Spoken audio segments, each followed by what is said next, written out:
The world's energy needs are growing. The world's climate is changing. Two massive challenges. The Energy Institute and its members are working on it.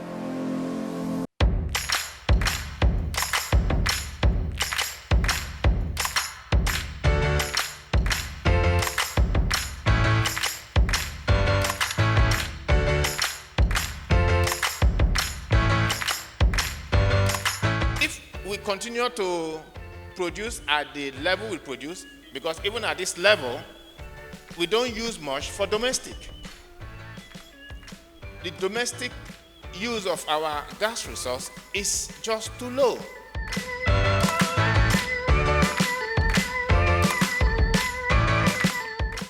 Maximizing opportunities and minimizing risk.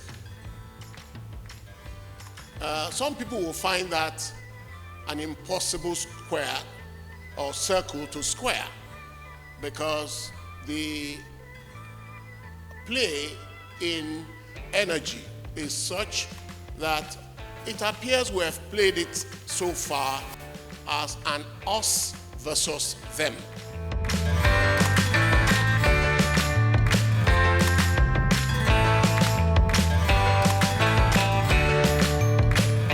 The diversity of subjects that's been talked about is so inspiring, and it just brings so much awareness to the diversity of the value chain in the energy section or energy sector that we all have to deal with.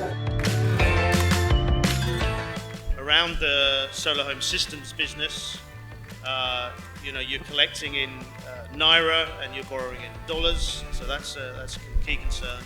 And then in the C&I business, where you're selling solar as a service, it's quite difficult to compete with.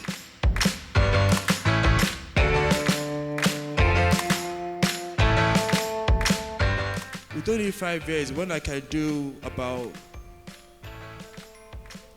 1 gigawatt or 3 gigawatts in 5 years, decentralizing it. Because as long as every person has a generator in their homes, ladies and gentlemen, we can do so. That's it. The Energy Institute did a fantastic job putting this session together. This is my first one, but I think it was well attended. I think in future it should be expanded to have more people from the government, more people from the regulators that actually can take back the comments from the session.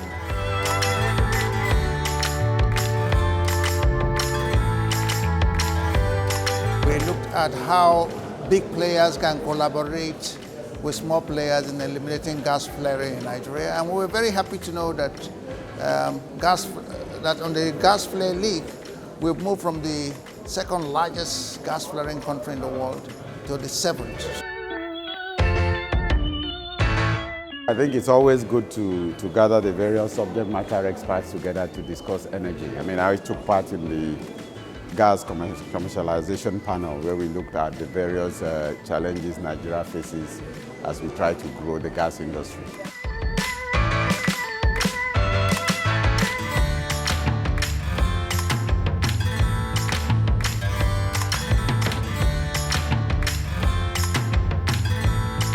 We had 4 great members of the panel, and we spoke about, first of all, the biggest downstream investment currently on the continent, which is the refinery, the Dangote refinery, and how that throws up new opportunities, not just for the downstream in Nigeria, but literally in the sub-region.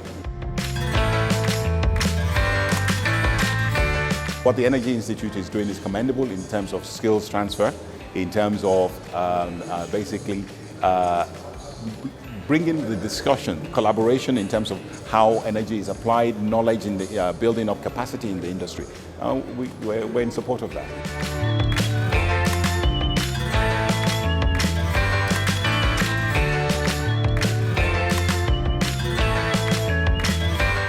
At the end of these sessions, we realized that the people also gave back to the organizations, because they asked questions, gave comments, and sort of also gave an insight into how that particular organization is being seen by the public.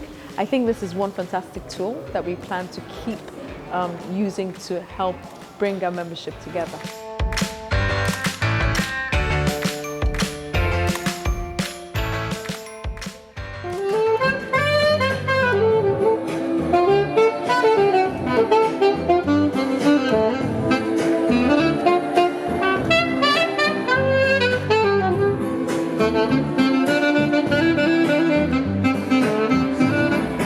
Well, the bit I have to say, I enjoyed the very beginning and the very end.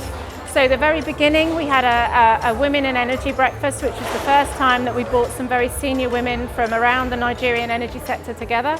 So that was a fantastic start to the event. And I guess then in the last panel session of today, where we tried to pull everything together, and just before we did that, we went up and talked to some of our young energy professionals.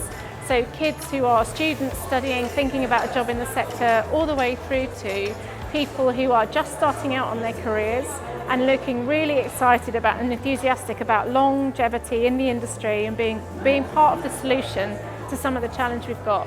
And they've decided that they want to set up a young professionals network within the Energy Institute here in Nigeria, which is fantastic.